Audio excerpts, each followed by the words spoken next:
Hello guys! Tara samahan nyo akong gumawa ng puff pastry. Ayan.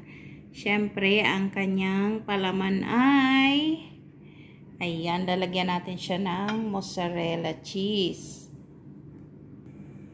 ng feta cheese, at siyempre, Philadelphia cheese. Ayan guys. Paghahalu-haluin natin yan. So, hindi na ako maglalagay ng parmesan cheese kasi meron na siyang feta, maalat po ito. So, yan na ang pang-alat natin. So, ayan, maglalagay tayo ng thyme leaves. Ayan. Fresh siya, guys. At syempre, lalagyan din natin ng green onion. Ayan. So, mag-start na tayo, guys. Ito, syempre, kailangan natin ng rolling pin. At yung ating baking pan, guys. Ayan. Lagyan ko rin siya ng parchment paper para hindi didikit. So, ayan. Mag-start na tayo, guys. Ayan, guys. So, paghahalu-haluin na natin. Ilagay natin yung ating feta cheese. Ayan. Mamaya, durugin na lang ng kamay, guys.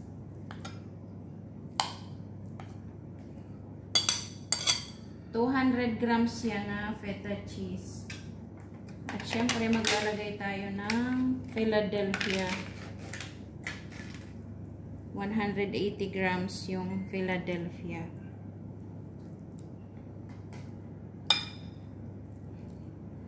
Ayan. Yung mozzarella guys, pwede nyong lagyan ng 200 grams or 300 grams. Ayan. So ilagay natin yung ating green onion.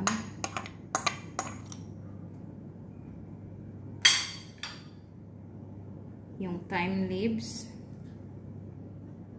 At i-mix lang natin yan, guys.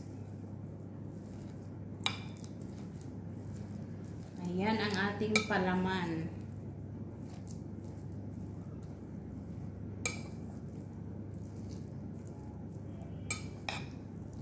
Ayan. Siyempre, tikman nyo muna, guys, ha? Kung okay na sa inyo yung alat niya. Kung hindi pa, pwede kayong maglagay ng parmesan cheese or lagyan nyo ng asin. Ayan. So, ako hindi ko na siya dadagdagan kasi bagong bukas yung feta cheese, guys. Maalat siya. Salted po yung cheese na yan. Ayan. Kung gusto nyo hindi siya masyadong maalat, pwede nyo ibabad muna sa tubig.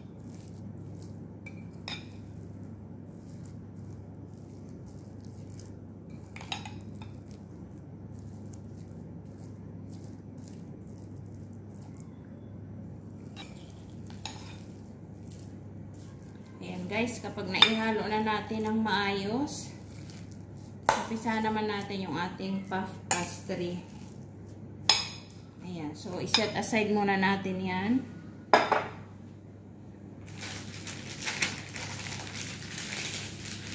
Puff pastry, ayan, pinalambot muna natin kasi frozen siya guys.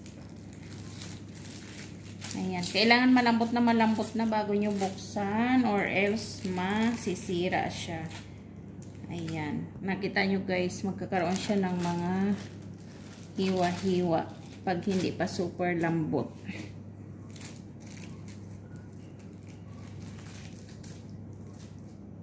Ayan. So, papalitan ko ang kanyang plastic dahil basa siya guys. Ayan, iganyan natin. At saka natin baliktarin. Okay, tanggalin natin yung dati at may tubig siya.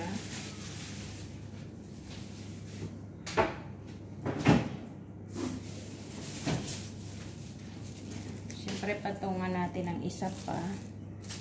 Para hindi didikit kapag ni-rolled natin siya, guys. Ayan. Para mag-spread siya medyo lumaki ng konti.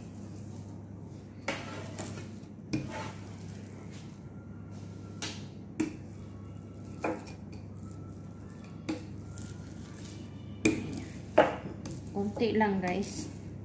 Tapos hahatiin natin siya sa 4 Or kayo, depende kung gusto nyo ng mas maliliit pa, pwede nyong i-anim yan.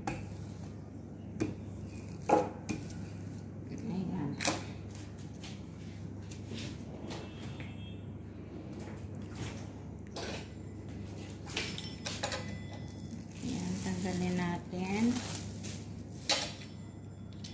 Tapos, hatiin natin siya, guys.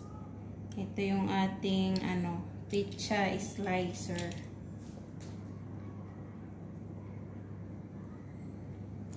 Ayan, guys. So, hinati ko lang siya sa 4. Ayan, iwalayin natin.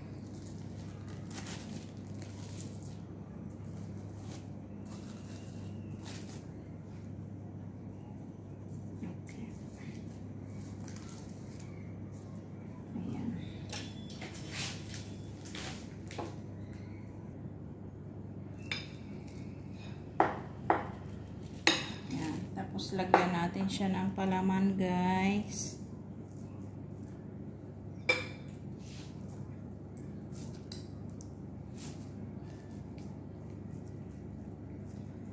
Guys, pwede nyo gawin na maliliit, ha? Kung gusto nyo ng maliliit lang.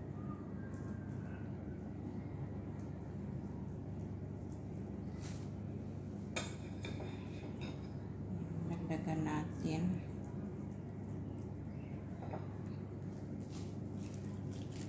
Tapos, i-roll ko siya, guys, ng ganito. Hindi pala i-roll. Itutupi mo lang siya ng ganyan. Ayan. Tapos, gagamit tayo ng tinidor.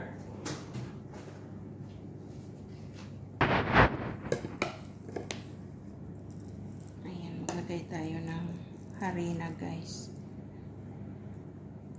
Para hindi dumikit.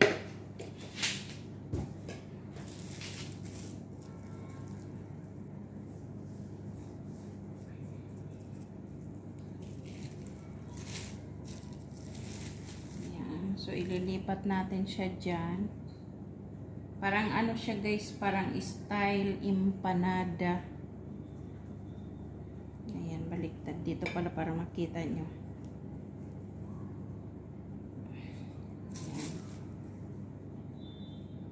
So, gamit tayo ng tinidor, guys. Yun ang pangsara natin sa gilid niya.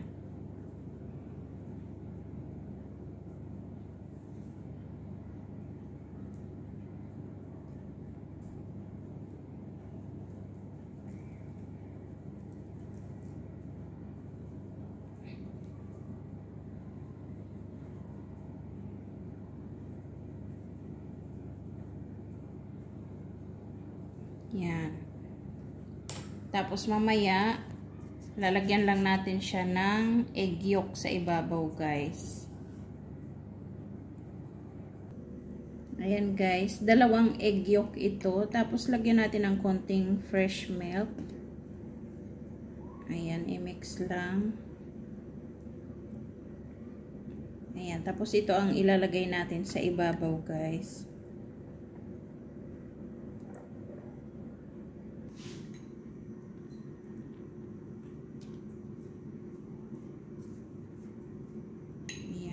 Pahira natin yung ibabaw para pag niluto siya, guys, shining siya.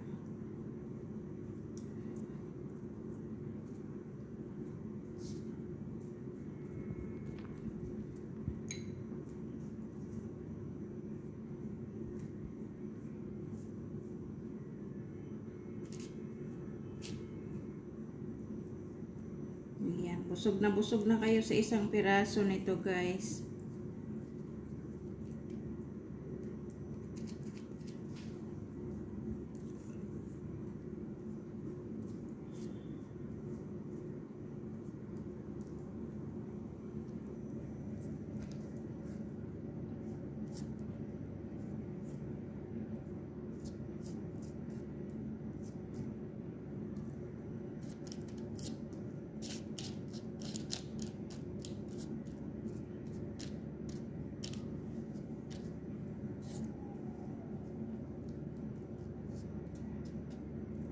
Ayan, pagkatapos nating pahira ng egg yolk, guys, lagyan natin sa ibabaw ng sesame seeds.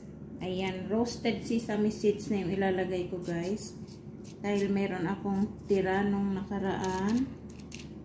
So, yun ang igagamitin natin. Ayan. iubos na natin yung ating egg yolk, guys. Ayan, para siguradong nalagyan lahat ng mga gilid-gilid niya.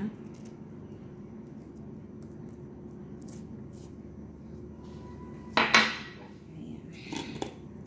Siyempre, lagyan natin ng roasted na sesame seeds.